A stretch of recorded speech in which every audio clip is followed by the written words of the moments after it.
Hello प्यारे साथियों, स्वागत है आप सभी लोगों का maths by Vishal Bharti sir में। देखिए आपका वोकैब का सेक्शन बहुत इंपॉर्टेंट, जानदार, शानदार। ठीक है, तो चलिए बिना देरी के वीडियो को शुरू करते हैं। तो पूरा इसको लिख लीजिएगा और याद भी जरूर कर लीजिएगा, मैं आपको समझा दे रहा हूँ क्या है। तो पहला देखिए क्या लिखा हुआ है, एग्रेसिव। थोड़ा सा मैं इसको जूम कर दे रहा हूँ जिससे आपको और अच्छे से क्लियर दिखाई दे। ठीक है, अब सही है।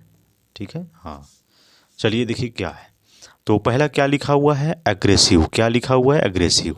AGGRESSIVE, बहुत इंपॉर्टेंट है, एडजेक्टिव है, इसको आप नोट कर लीजिएगा, एग्जाम में यह पूछा गया है। इसका मतलब होता है आक्रामक या जोरदार। इसका इंग्लिश मीनिंग क्या होता है, फोर्सफुल और स्ट्रांगली असर्टिव इन अप्रोच, यानी फोर्सफुली किसी के ऊपर ज़बरदस्ती काम कराना, जोरदार, आक्रामक, उसको कहा जाता है। तो इसका सेनोनिम्स क्या हो जाएगा, पर्यायवाची शब्द याद रखिए, फोर्सफुल या असर्टिव बोलते हैं। क्या बोलते हैं, फोर्सफुल या असर्टिव। एंटोनिम्स क्या होगा, इसका उल्टा याद रखिए, पैसिव होता है। पैसिव या माइल्ड हम इसे कहेंगे, या मिल्ड भी हम इसे बोलते हैं। तो ये याद रखिएगा। एग्जाम्पल देख लीजिए क्या है, the team took an aggressive approach to finish the project early. The team took an aggressive approach, है ना, यानी जो टीम है वो एग्रेसिवली, जोरदार अपना, बोल सकते हो ना, कोई गेम खेल रही है बहुत अग्रेसिवली, अगर वो खेलती है तो वो उसको जीत जरूर मिलती है। दूसरा देखिए क्या है यहाँ पर, माइलस्टोन, बहुत इंपॉर्टेंट वर्ड है, पूछा गया है एग्जाम में। MILESTON, माइलस्टोन मीन्स क्या होता है, महत्वपूर्ण पड़ाव जिसे हम कहते हैं। एन इम्पोर्टेंट स्टेज और अचीवमेंट, है ना, इम्पोर्टेंट स्टेज होता है एक अचीवमेंट का, तो हम इसे महत्वपूर्ण पड़ाव कहते हैं। तो इसका सिनोनिम्स क्या होता है, लैंडमार्क या टर्निंग पॉइंट हम इसे कहते हैं। और इसका एंटोनिम्स क्या हो जाएगा, ट्रिविलिटी या इनसिग्निफिकेंस हम इसे कह देते हैं।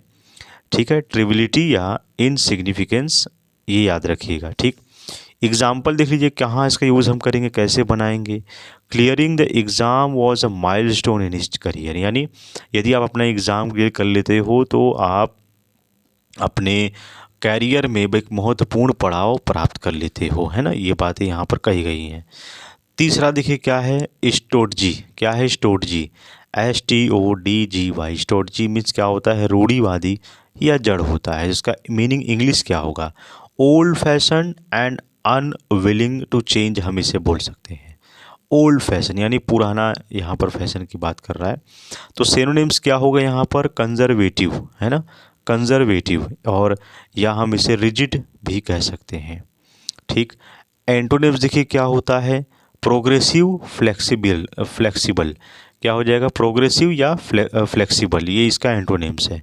एग्जाम्पल देख लीजिए कैसे बनाएंगे, the stodgy rules prevented the staff from trying new ideas, यानी द स्टोरजी जो रूल्स होता है वो अगर प्रिवेंट, रोकथाम करता है एक ट्राइंग टू न्यू आइडियाज़ को, यानी अब मान लीजिए अब सभी जगह AIs का यूज़ हो रहा है। अब कई सारे जो हैं वो AIs को जानते ही नहीं है, जानबूझकर यूज़ नहीं कर रहे हैं, तो वो क्या है, आने वाले समय में फिर वो पीछे हो जाएंगे। ठीक है, इसके बाद देखिए क्या है, फ्रंटेड। क्या होता है, फ्रंटेड, FRONTED। फ्रंटेड मीन्स क्या होता है, सामने रखा, नेतृत्व किया गया हुआ। ठीक है, सामने रखा या नेतृत्व किया। तो क्या है इसका देखिए मीनिंग, प्रेजेंटेड और लेड पब्लिकली, पब्लिकली, है ना, प्रेजेंटेड और लेड पब्लिकली, तो ये यहाँ पर हो गया। इसका सिनोनिम्स क्या होता है, देखिए, लेड या हिडेड, है ना, लेड या हिडेड। ठीक, एंटोनिम्स क्या हो जाएगा इसका, हिड या विथड्रॉ भी हम इसे कहते हैं, या विथड्रू भी क्या बोलते हैं। एग्जाम्पल देख लीजिए, the awareness drive was fronted by a famous doctor. The awareness drive was fronted by famous doctor, यानी यदि आप गाड़ी चलाते समय आप यदि आप अवेयर नहीं हो तो एक्सीडेंट के चांस बढ़ सकते हैं, लेकिन आप अवेयर हो, आप कार अपनी लेन में चला रहे हो, अच्छे से चला रहे हो, तो आप जीवित जरूर रह सकते हो। कम से कम आप अपने परिवार के साथ जा रहे हो तो आप जिंदा हो तो वापस ज़रूर आओगे। लेकिन अगर आपने रूल्स ब्रेक किया तो भले आप सही चला रहे हो, लेकिन आपके साथ जो चलने वाला व्यक्ति है वो तो आपका एक्सीडेंट तो करवा सकता है ना। तो सावधानी बरतनी ज़रूरी होती है। तो यहाँ पर ये बातें कही गई हैं। इसके बाद देखिए क्या है, लैम्स्टेड, LAMBASTED। लैम्स्टेड मीन्स क्या होता है, कड़ी आलोचना करना। तो इसका याद रखिए स्पेलिंग क्या होता है, क्रिटिकल या सॉवरली। सिनोनिम्स क्या हो जाएगा इसका, डिनाउंस्ड ही हो जाएगा। क्या हो जाएगा, डिनाउंस्ड, या हम इसे कंडेम्ड कहेंगे। क्या कहेंगे, कंडेम्ड। तो एंटोनिम्स क्या होगा, ये हो जाएगा प्रेज्ड या अप्लाउडेड भी हम इसे कहते हैं। ठीक है, एग्जाम्पल देख लीजिए, the minister was lambasted for the slow response to the crisis. ये आपका हो गया। इसके बाद आगे देखिए क्या है, एक्रीडेटेड या एक्रीडिटेड। एक्रीडिटेटेड हम इसे कह सकते हैं, है ना। तो एक्रीडिटेड याद रखिएगा, इसका मतलब होता है मान्यता प्राप्त। मान्यता प्राप्त, ऑफिशियली रिकॉग्नाइज्ड ऑन अप्रूव्ड, यानी ऑफिशियली रिकॉग्नाइज्ड हो गया तो ये क्या हो जाएगा, एक्रीडिटेड हो जाएगा ना, एक्रीडिटेड। ठीक, इसके बाद देखिए सिनोनिम्स क्या हो जाएगा, सर्टिफाइड या ऑथराइज्ड हम इसे बोल सकते हैं। एंटोनिम्स क्या हो जाएगा, एंटोनिम्स हो जाएगा अनरिकॉग्नाइज्ड या अनअप्रूव्ड हो जाएगा। ठीक, अन दोनों में लगा देना है। इसके बाद देखिए यहाँ पर एग्जांपल क्या है, always choose an accredited institute for professional training. तो ये आपका हो जाएगा एक्रेडिटेड। ठीक, अब यहाँ पर देखिए लैंग्विशाइंग क्या हो जाएगा, लैंग्विशाइंग। तो LANGUISHING, लैंग्विशाइंग कैसे होगा, देखिए कि रिमेनिंग नेग्लेक्टेड और weak for a long time, यानी उपेक्षित जर्जर हालत में हम इसे कह सकते हैं। ठीक है, उपेक्षित या जर्जर हालत में हम इसे कह सकते हैं कि हमारा लैंग्विशिंग हो चुका है ना। यहाँ पर सिनोनिम्स देखिए क्या है, नेग्लेक्टेड हम इसे कह देंगे, या डिटर ओरेंटिंग भी हम इसे कह देंगे। ठीक है, ओरेटिंग, डेटरॉइटिंग हम इसे भी कहते हैं। एंटोनिम्स क्या है, देखिए यहाँ पर थ्रिविंग या फ्लोरिशिंग भी हम इसे कह सकते हैं, है ना, थ्रिविंग या फ्लोरिशिंग। इसके बाद देखिए एग्जांपल क्या होता है, the cock, the old library is laughing due to lack of fraud, है ना। तो यहाँ पर the old library is languishing due to lack of funds. तो यहाँ पर यदि फंड्स रहेगा तो वो जर्जर से हालत, वो जो लाइब्रेरी है वो भी बन सकती है। आठवां देखिए क्या है, मॉडर्नाइज। मॉडर्नाइज क्या होता है, आधुनिकीकरण। तो इसका क्या होता है, देखिए आधुनिकीकरण का इंग्लिश मीनिंग देख लीजिए यहाँ पर, the update with new method, है ना, the update with new methods और टेक्नोलॉजी, ये आपका हो जाएगा।